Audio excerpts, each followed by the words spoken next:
So Nigel Roby is the chief executive of the Bookseller. Yeah. And what does that mean that you're the chief executive? Well, I'm actually owner and chief executive and publisher. So I'm overall in charge of everything that we do, and everything that we do, the Bookseller now is the weekly magazine, it's the website, we have 3 conferences, we run the YA Book Prize, Young Adult Book Prize, and we run the British Book Awards. So I'm in overall charge of those, although of course, that's quite a lot. So we have about 24 of us here doing those things, with Philip Jones as the editor and Emma Lowe as director of publisher relations, but a very experienced team across the board. Yeah. And did you buy it from someone? You must have. Yeah, the Bookseller. I mean, the Bookseller, of course, is 160 years old this year. First started by the Whittaker family. Whittaker family sold it to what was then called VNU, which then later became Nielsen, the big market research company. And they ran it until 2010, spring 2010. But they had announced in 2009 that they wanted to get out of media and concentrate wholly on research. They were 95% a research company. So in the States, they had some very big B2B titles, Billboard probably being the most famous of them. Yeah. What about Publishers Weekly? That's not connected No, with them. Publishers Weekly wasn't connected with them. Publishers Weekly was part of Reed Exhibitions, but in a funny way, Reed had done exactly the same thing. They decided that they wanted to be an exhibitions first company, so they wanted to get out of most of their media operations. So actually, George, who runs and owns Publishers Weekly, and I did a management buyout almost within a few weeks of each other. There was some weird serendipity thing going on. So you'd worked for Nielsen? I'd run it. I'd started running the Bookseller. I had this fantastic job title, which was Managing Director Literary Division, and I ran the Bookseller in the UK and Kirkus Reviews in the States. So I was running it, and I did a management buyout when Nielsen wanted to get out of media. They didn't want to get out of the book business. They still have a very strong book data and book scan business called Nielsen Book, but specifically media they wanted out of. Okay. So it made for a very easy, seamless transition. Kind of you and your bankers, I guess. Something like that, yeah. So it meant that it worked kind of really well for everyone, because all the folk working here, kind of nothing changed. And in fact, we stayed in Nielsen's offices for 18 months or something like that. So literally, the day after, nothing changed except the kind of the name above the door. So why did the Whittakers, you say? Yeah, the Whittakers were the original Victorian family. So why did they found it in the first place? What need were they filling? Well, they were. I forget the exact title of the Bookseller, or the subtitle of the Bookseller at the time. I can dig it out. I've got it here somewhere. But it was to provide news and, to a certain extent, reviews of books that were coming out and important, they probably said, happenings within the book trade. It wasn't, the name always causes confusion. It wasn't specifically for what we would now call bookshops, partly because there was less of a divide between booksellers and publishers there. They were doing the same thing. Yeah. So it was an information source to tell the trade about new books that were coming out. So it would, in other words, it would help inform the booksellers so that they could then inform their customers. That's it. And of course, just as it does today, it informed publishers about what their rivals were up to, which they wouldn't necessarily know about. So things like? Well, I mean, there's a classic case of, I don't know, whoever you are, if you've just been the publisher of George Eliot's Mill on the Floss, then, you don't want to know that Charles Dickens, I don't even know whether I've got those dates right, but let's pretend I have. Okay. You don't want to know that Charles Dickens has got a book coming out on the same day, do you? So, what's the modern equivalent to that? You know, it's something like I don't know, Lee Child, you know, and I don't know, James Patterson, or Lee Child and J.K. or something, not having a book coming out on the exact same Thursday. So coordination then. Coordination, yeah. I mean, there are a lot fewer books then coming out now, less of an issue. But yeah, I mean, and it was the first time that had happened. So it was more of a kind of a quasi catalogue than what we would think of now as a magazine. And as Whitaker's developed the business, they increasingly sort of moved up. Probably, I would say, I'd have to look back in the archives, but probably as the sort of the 50s and 60s progressed, you know, there became a greater divide between the data side of things and... Which means what? So this is things like all of the details behind a book, you know, when it's coming out, who the author is, all of that metadata, what we would now say is metadata. Okay. So, because there were so many books coming out, you couldn't put them all in the same place. So I remember when I was working in a bookshop in southeast England in my teens, these giant books that Whitaker used to produce, which were, I think, called books in print. I'm not sure what their frequency was, whether they were annual or whatever. But these were huge clumping things. These were thousands of pages that you waded through, you know, to find out the name of the book that the customer had just asked you about. You couldn't put all of that lot in a magazine in the way you could in the 1850s. People from the magazine would solicit information from all of the various publishers and put it together and then send it out once a month. Yeah, I mean, initially, it's mainly been weekly across the years, but I suspect when it first came out, it probably was monthly. Let's have a look. Oh, here we go. Designed to be a handbook of British and foreign literature. Doesn't that sound grand? A reviewing and bibliographic journal. Diddly-bom. Not immediately obvious whether it was... Yeah, okay. It came out regularly, though. Yeah, so and it's been published regularly ever since. It's never dropped the ball, even during the war, Second World War. The booksellers' offices were bombed. The issue came out. Yeah, it's that what is it? Paternoster Square. Yeah, there were millions of books that were destroyed. That's right. And there were a lot of publishers in that area. Yeah, it was the Blitz. Yeah. 29th of December 1940. Yeah, and the bookseller. And the tall building of J. Whitaker and the Bookseller at 12 Warwick Lane, along with all the paper's records. But the Bookseller appeared on schedule on 2nd of January 1941. It showed, in Geoffrey Faber's phrase, not a hair out of place. Doesn't that sound fantastic? Okay, so booksellers subscribe to it, publishers subscribe to it. Agents. Bibliophiles, I guess. Bibliophiles, yeah, there are no. Agents. Agents. There weren't that many back then. There was lots, right? Yeah. Back then, I would say it was probably... Publishers would probably have been the single largest constituent, I would have thought. I mean, the book-selling market would have been, of course, very different, you know, and probably a lot around Charing Cross Road. But you know, it would always have been more about the publishers. So the readers today, then, same idea? Kind of the same. You know, what would be the different things now? You'd have many different types of reader within a publishing firm. You know, whether it's the new stuff like the digital guys. You know, was marketing a function back in the 1850s? I kind of doubt it. You got bookshops, you got chain bookshops. Of course, you'd have supermarkets now. You know, so you know, all the buyers in a Tesco or an Asda or whatever would read the Bookseller. Not an issue at all back then. You've got the literary agents, more of them, as you point out. You've got bookshops, you've got publishers, you've got agents. Libraries, the public library market, which has been under massive, relentless cost-cutting pressure over here, which I know in the States it is regarded, I think, with a degree more civic pride. I don't know what the situation is in Canada, but you know, it is not necessarily that local authorities do not want libraries there, but they are under such cost pressures that they have to find things to give.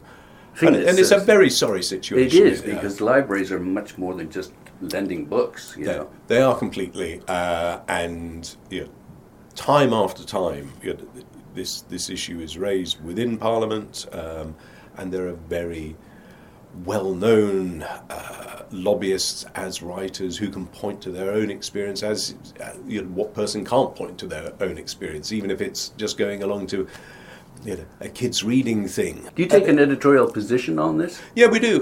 We even run a Facebook channel called Fight for Libraries. No, we take a very strong view of it. We regard libraries as an essential part of a civilised society, so we back it to the hilt. We think the cuts are entirely wrong. So you're really speaking out on behalf of your constituency too, right? Yes. Yeah. It is on behalf of constituency, of course it is, but actually it is more of a civic thing, because if people don't have that connection with books across all walks of life, the last thing you want is somehow for books to become kind of for the favoured few. They've got to be for everybody. Yeah. And it's tougher. Pressure on household budgets are tougher. So if you then undermine all of that by cutting back on the libraries as well... So who's responsible for cutting it? Well, it's a central government issue. It is the overall amount of money that goes from central to local government gradually gets squeezed. The demands on local authorities get ever increased, so something has to give. So the local authorities, councils, have to make decisions about how they're going to spend their money. There is a statutory responsibility to provide a full library provision, but there's been some slipperiness about what a full provision might mean. So cuts have come. Yeah. And what's happened is that some of the smaller libraries have closed, some small libraries have been turned into volunteer-run libraries. And you have to commend the volunteers for putting their time in, but it shouldn't be run by volunteers. It should. One sees it in so many parts of society, but our beef is with the libraries part of it, the book-related part of it. Others can beef about other bits. The fact that your readership is both booksellers and book publishers, does that make it difficult to speak out on behalf of either one of them? Difficult's probably too strong. I think we're always very aware that we have a number of constituencies, we have a kind of number of stakeholders, and we have to be aware of the fact that for large chunks of the time, their interests are the same. But for other times, yes, it isn't. There are problems, if there is a massive discounting over here and indie bookshops over here don't want any discounting. There's only one chain though now, right? There's only one major chain, Waterstones. Yeah. That also has tensions. We, like everybody else in the trade, breed a massive sense of relief. First, when Alexander Mahmood bought the Waterstones chain, when it was looking very vulnerable, which I can't even remember, maybe... What was that? 7 years ago? Yeah, 2011, yeah. Oh, I got that right. I don't normally get my dates right. Yeah, and now, of course, it has... Alexander wanted to sell out, and Waterstones has now been sold. It is a massively important thing. Sometimes some of the indies would deem Waterstones to be in competition with them, and I completely get that. If it's too close or if it's in the same town, it is very hard for an indie. It's not impossible. You take a town like Bath, which of course is a well-to-do area. You have Mr. B's, Emporium of Books, fantastic indie. You have Toppings, a small chain there. Lovely you have Waterstones. You got it all. It is of sufficient size to be able to accommodate them all. I think the position we would take on Waterstones is, let's look at the readers, the purchasers. That's a lot of people buying books from Waterstones. That's a good thing. And if Waterstones is not on the high street, then book selling becomes pretty invisible on most high streets. That has a knock-on effect for indies. It may be slightly further down the line, compared to the pressures if you've got a Waterstones 5 miles away, but ultimately it is to the greater good to have Waterstones sitting there. And they're great shops as well. They've really turned themselves around too. Yeah. Funnily enough, I was looking back at some of the old history of the Bookseller and our coverage, and I spotted somewhere a picture of the opening of the first Waterstones in 1982. And Tim Waterson actually has got he's got his memoirs coming out in does he? early next year. I think it's in February. I Didn't think it's know that. Atlantic Publishing. So if Tim's listening, I want an invite to the launch party. So, That's great. Yeah, it's interesting. Toby Faber's apparently finishing off, as you would know, a history of Faber. Yeah. Oh, well, that'll be fascinating. Yeah. And of course, they've just had a fantastic triumph at the Booker. So, We touched on the fact that there's a monopoly, really, with Waterston. Well, no, I think monopoly is actually completely the wrong. One is much closer to a monopoly if you look at our friends from Seattle, because the pressures on the high street are massively increased for indies and for Waterstones, not because of Waterstones, it's not remotely a monopoly, but by the pressures from Amazon, which of course has a massive percentage of the ebook market. But isn't Waterstones selling Kindle? No, it did not originally. Then there was a deal done, but then very publicly it exited from that arrangement. That feels like about 3 years ago, possibly even more. So definitely not. And I think over the last couple of years, certainly, as publishers and bookshops have seen where ebooks fit into the overall market. Yeah, it seems to be levelling off. It has levelled off, and that levelling off was a good 2 years ago. Okay. So you've got a combination of that. So the uncertainty slightly disappears, and as soon as you can take some uncertainty, I mean, there's lots of uncertainty. We've got it over here with Brexit. Talk about uncertainty, but in that instance, in that context, some uncertainty was removed. People find it easier to plan if there's less uncertainty. But what you had at the same time was, I think, a renewed sense of self-confidence amongst bookshops and publishers in printed books. And I think publishers have done a great job of increasing or improving the production values of books. I think if you looked now or a couple of years ago compared to 10, 15 years ago, production values, design values are massively improved. And at the same time, you've got bookshops feeling more confident about their place, feeling more confident, both parties feeling more confident that actually, the world's not going to change. It's not all going to be ebooks. Actually, people like print books, and to sort of not feel somehow, we're a bit dinosaur-like. No, it's a thing that people want. If people want it, they'll come and buy it, sell it to them. Ice cream's old-fashioned. I don't see anyone not wanting to have ice cream. I don't know why I came up with ice cream. That's good, though, yeah. Okay, Who doesn't ice like cream and ice an cream? allergy. Okay. It's funny, I just interviewed, she's an essayist over when I was in Vermont just a couple of weeks ago, Anne Fadiman, and I think one of her short stories is called Ice Cream. Oh, well. And Zeitgeist. what are some of the pressing issues, then, that are facing booksellers and book publishers? We've talked about the obvious competition from Amazon. What else is hot?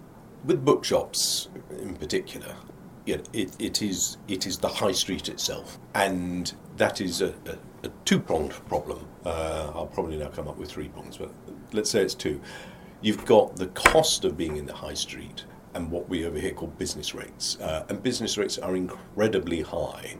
And there's an unfairness there because business rates for an out-of-town warehouse, whether it's Amazon or anyone else's warehouse, are relatively minuscule. So you have a disparity there. It is much more expensive to trade on the high street, and that's not just the physical kind of cost of your rent, and you've got to put shelves up and make it look nice, and people want to come in, and staffing and so on. Yep. But it is the rates that the council charges. Councils are under pressure because the high street generally is under attack, so they're getting less income. This is another squeeze that indirectly then affects the libraries that we talked about earlier. But at the moment in the high street, you've got shops going out of business. Only this morning it's announced that Debenhams, one of our big chain stores, doesn't sell any books, thank goodness, likely to cut, I think it's something like 20 branches. We've had a House of Fraser, iconic high street brands going. And the kind of the casual dining bit of the market, which I think is the technical term, Jamie Oliver's, branches, that sort of thing. There have been loads of cuts there. So you've got the high street has to work so much harder to be an attractive destination. There are certain towns where it's just not. So then you have a footfall issue. So that's a pressure on shops. So you've got an unfairness thing and you've got a pressure thing. Now, that, of course, then impacts on publishers. And there's been a sea change over the last few years. Publishers' responsiveness to the needs of the high street bookseller, whether that's an indie shop or whether that's Waterstones or whether it's Blackwell's. Blackwell's having a great time at the moment. They're more than, how many outlets do they have? Oh gosh, I'm going to get phoned up afterwards. I think it's about 30. Versus about 300 for... Yeah, I mean it's a different kettle of fish because Blackwell's still is very strong in the campus bookshop market, but if you take their flagship store in Broad Street, or Broad as they call it in Oxford, that is a general store as well as being an academic shop. But they're doing fantastically well, and they're doing fantastically well, incidentally, at online sales as well as physical sales, and I get the sense that there is a willingness for people to go to their preferred bookseller in physical terms for their online purchasing as well, if that particular seller does a good job. And that's not all about price. And all parties have got much better about integrating their loyalty cards and those sorts of things. Waterston's has just upgraded theirs, but lots of the indies do this stuff extremely well as well. One I mentioned earlier in Bath, Mr. B's. I mean, it's got a great scheme. It's got I'm probably using the wrong term. They'd shout at me for it, but a sort of subscription type model. Yeah, kind of a loyalty. Well, thing. More than that, it's them putting their experience and know-how and enthusiasm to play and saying, well, we will choose books for you. So it is that sort of book club there. So we will recommend books for you. Everyone does it slightly differently. Right. But I mean, there is something of a sea change, I think, in terms of how well physical retailers can do at selling books online. And we have a thing here in the UK, maybe it's the same term throughout the world, the whole click and collect thing. So you can do your online order, but you pick it up in store. That's a great benefit because then you've always got a chance, or the bookseller's got a chance, that then you're going to make a secondary purchase when you're in there. But the pressures are, there, but the pressures, I would say, are mostly coming from the general high street situation. I think indie bookshops, and we've had some new. The trend of closures is, if not reversed, but certainly plateaued. There's some new shops coming out. I think it's either this weekend or on next weekend. There's a new one down in Bristol. Story Smith, if I've got that name right. So that it's an upbeat thing, but in the context of a tough high street.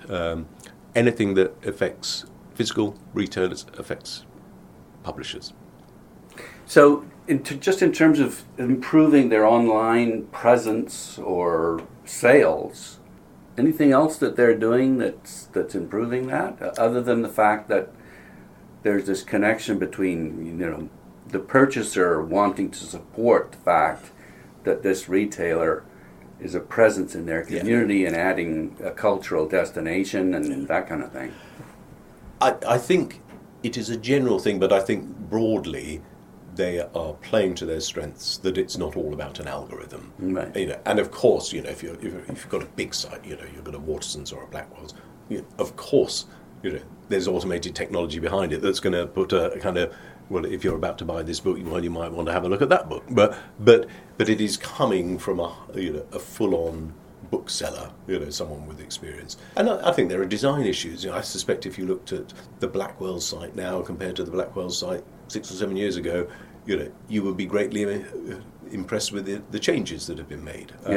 So I don't think there's anything that is particularly specific about what they've done. I think they're just working it a bit more. Okay. And just what about the Amazon tax situation? They were headquartered in Luxembourg. Yeah. Is that still?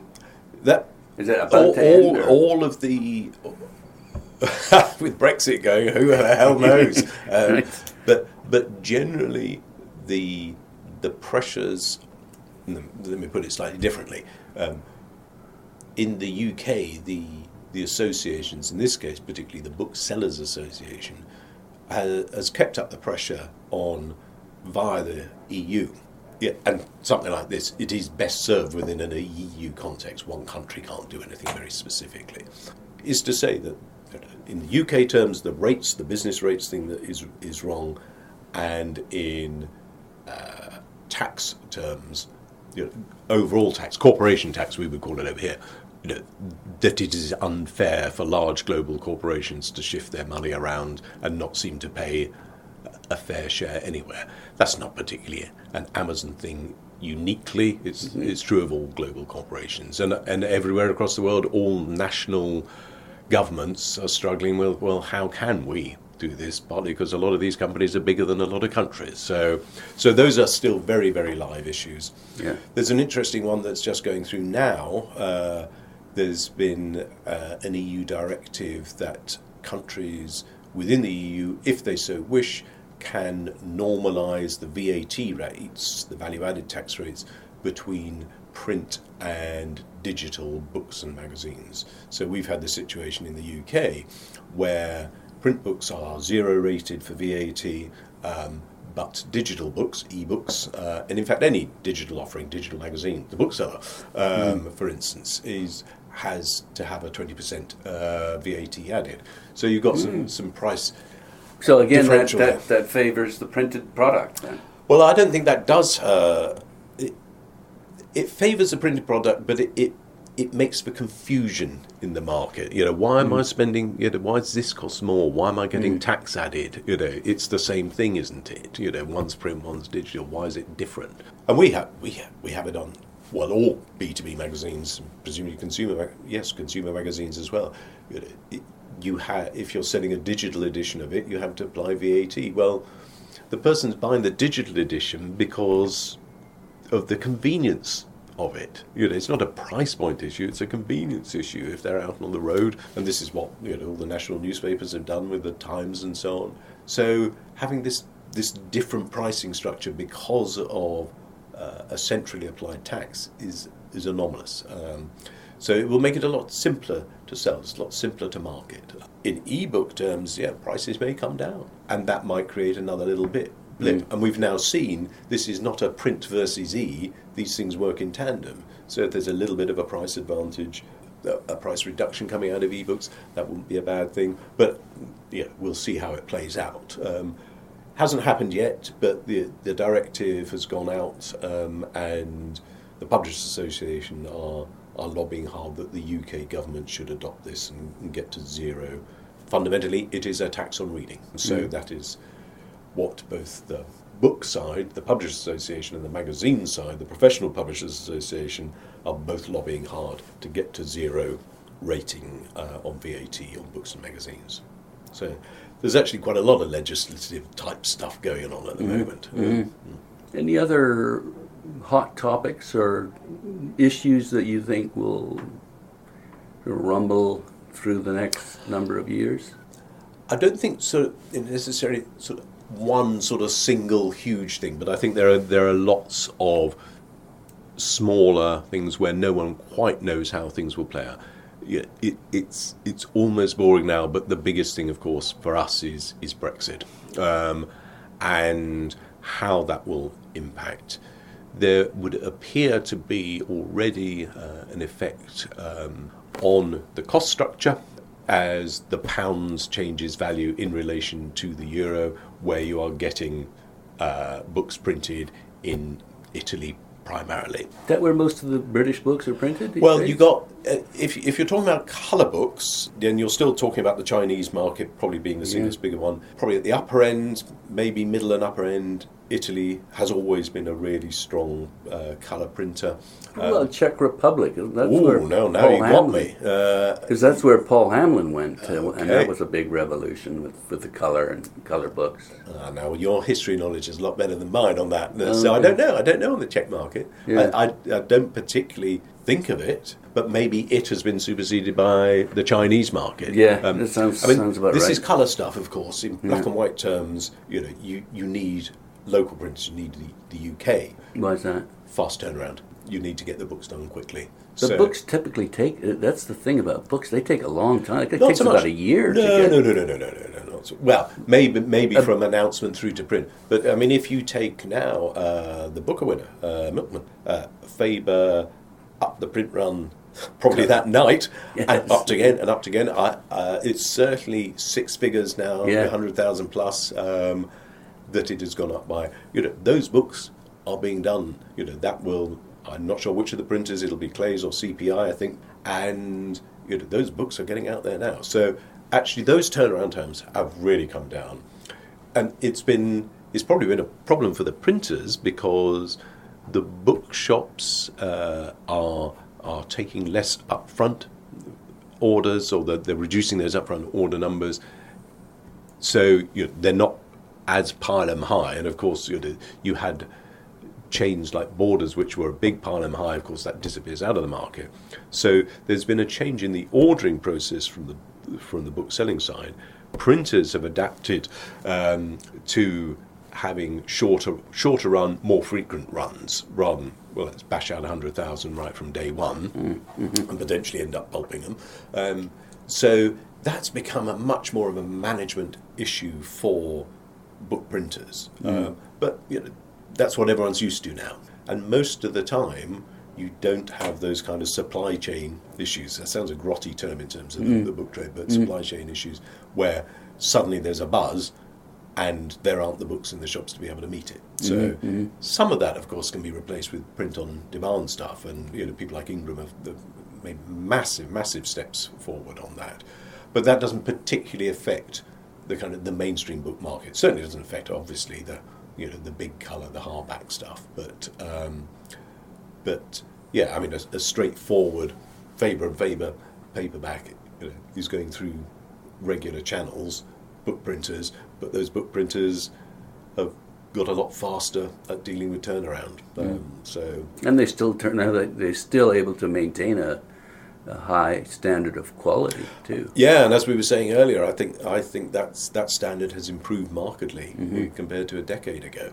So that's all good. So I forget what we were talking about. I think we were talking about issues that that was it's part of the Brexit thing that affects the pricing model, and an area that is certainly. Philip, our editor, would be much stronger on than I would, but the whole issues around territoriality and rights within different territories, sales of physical books within those territories, is a complex issue, and I'm not equipped to talk about it very coherently, but is certainly bubbling under. And the Australian market is a very interesting one because it's got those sorts of issues to deal with, but it has got Amazon. Amazon had been there via the book depository before, but is there now physically more. So that international dimension of it all, and you've got publishers with different strategies. HarperCollins' global strategy would be different to, say, PRH's or Hachette's in our UK market. So I think that all gets very interesting. Then you have localized issues, and this year with 50 years of the Booker, started in '68, I was reading about the launch of it then, which has come under a lot of scrutiny because obviously 50 years is something that everyone's going to pick up on, and I'm sure they've put out a lot of interesting stuff on it. But it then focuses attention. Now, there'll have been some stuff in that debate that I'm sure the Booker folk wouldn't, or Man Booker, sorry, my apologies, wouldn't have wanted to. Don't want to forget the sponsor. No. And what a great sponsor they have been. But so you want the coverage, but it then focuses on the books. I actually think fundamentally it's a good thing. The debate rages. Should American books been allowed in? Should they not have been allowed in? Was this Definitely been the not. year? You're definitely not. Okay, so you're a Canadian. I think the good thing about it is that it is focused attention back on books. Controversy, it's Yeah, buzz. and if it was in a sense a regular year of the Booker and there hadn't been the issues, would the winner have attracted quite so much attention, I'm not sure it would. So I think I think a little bit of controversy has been fantastically good for the Booker this year. Where it goes with that debate in forthcoming years, I don't know. But thank God it's there for Booker Group initially in '68 and the Mang Group since. It's a vitally important part of what we were doing. I had the great experience. You sit down, you don't know who you're going to be sat next to.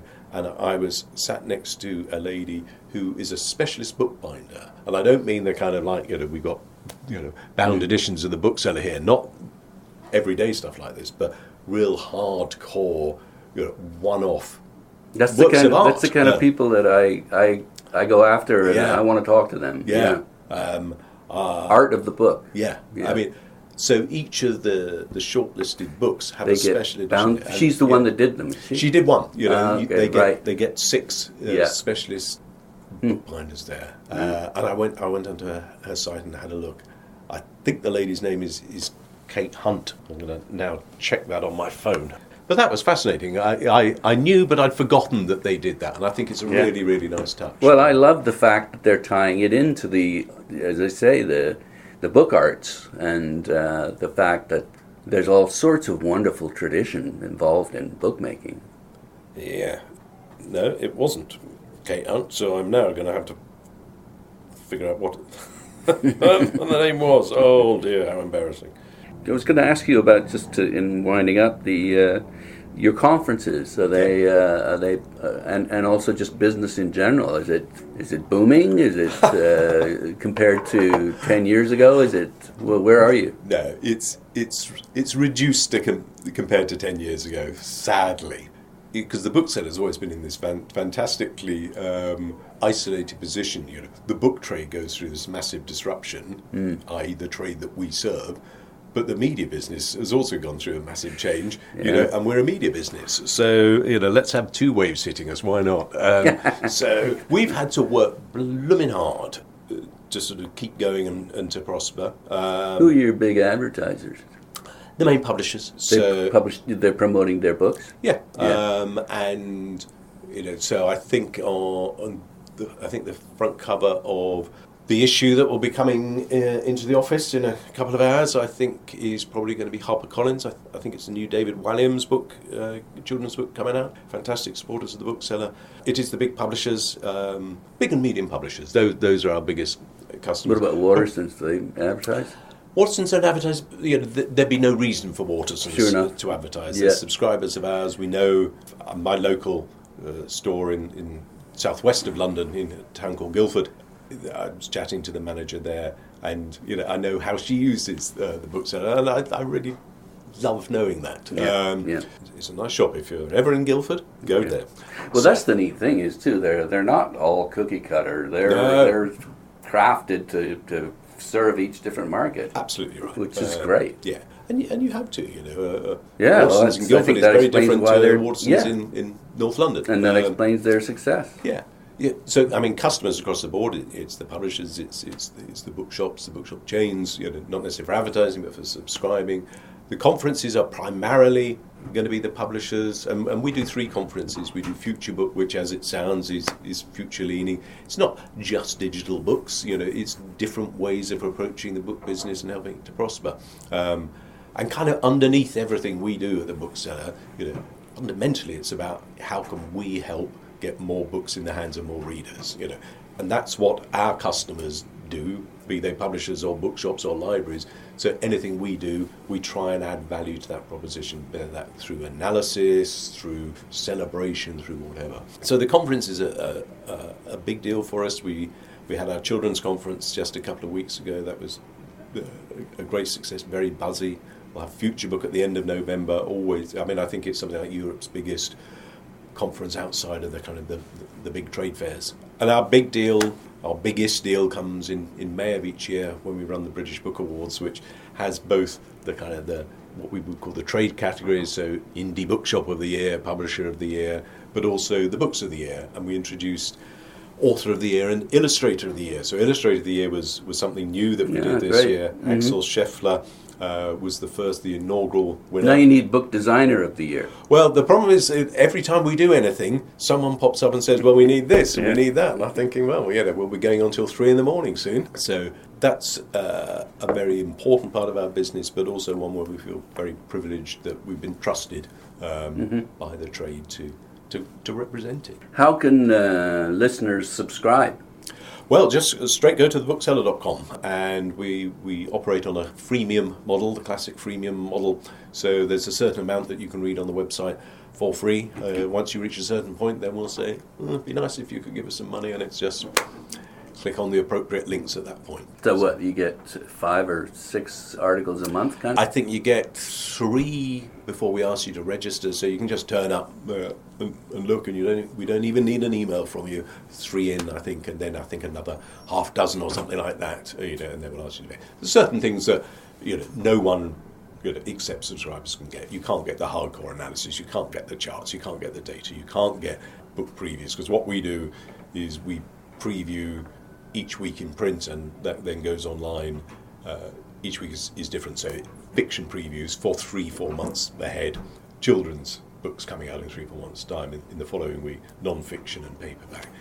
So none of the hardcore stuff is available unless you subscribe. But a certain amount of the news is available, because we want people to know about it, and there's a lot of stuff that we want to amplify messages out there. So, for instance, World Book Day, big thing in the UK. A fantastic thing, we actually hosted the launch of which books are going to be the World Book Day titles in March of next year, live from the office here on a Facebook Live thing with the World Book Day team. That's great. So, of course, you don't want to limit that. You want to push that out to as many people as are going to hear it and see it. Yeah. Do you more or less cover the UK and Publishers Weekly covers the US, or? Well, both of us would cover international markets, but coming from a home base. Okay. So there's plenty of stuff that we do on the Australian market, the Irish market, and so on. And of course, when it comes round to the international book fairs, so it was just recently Frankfurt, so we're full on international, and we produce a daily newspaper for the Frankfurt Book Fair, just as we produce a daily for London Book Fair and for Bologna Children's Book Fair, and indeed for Beijing Book Fair. So, and they would do Book Expo? Yeah. PW will do Book Expo primarily, although they're in London and they're in Frankfurt as well. We reach a certain amount of commonality, but we're coming at it from our kind of home bases, as it were. Yeah.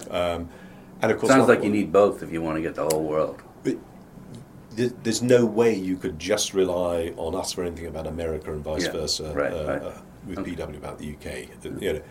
It's a big old sector. Not least by the number of, if you regard a book as a product, which I don't, but how else do you describe it? The number of new products every year. I mean, it's colossal. So what is it? Do you know? Well, in the UK, we always reckon about 150,000, but God knows. Frankly, with the amount of self-published, haven't got a clue. I think it's supposed to be about 150,000 if you count books that have got ISBNs on them. Good. And how's the Canadian market? Let me ask you. Well, it's I guess the big thing there is that Penguin Random House is kind of colossal, and then there's HarperCollins and much smaller Simon and Schuster, and then a bunch of independents. So I know a lot of authors are kind of uptight about that setup. Yeah. But other than that, I guess you'd know in terms of any Canadian author that sort of busts through on the international scene. Yeah, I think it's interesting. I think Canada is certainly trying to work to push its authors, its books internationally. Yeah, they've got Frankfurt in 2020. That's right. Yeah. And the Kundil History Prize has been very visible over here this year. I went to a reception at Canada House for that. So I think Canada certainly seems, maybe I hadn't noticed it before, but it seems to have a bit more of an export head-on at the moment. So yeah, I think you're right. Yeah, well, it's all around that Frankfurt that's building up to that. I think. Yeah. But, well, thank you. My pleasure. It's been good fun. To have met you and got a bit more insight into what you're doing and our ever never-ending quest to understand and learn about the book. Yeah. Thanks again. Pleasure. Nigel, I should say your name is Nigel Roby, and you are the owner And chief exec of the Bookseller. very good, in London, overlooking the Houses of Parliament. Looking down over the Thames. I had a scary phone call from the landlord yesterday. I thought he was going to say, the lease is coming to an early end, but in fact he wanted to extend it. Yeah, we have a nice view, and on a sunny day in London, which is something of a rarity, it's a great view from here. So. Thanks again. Pleasure.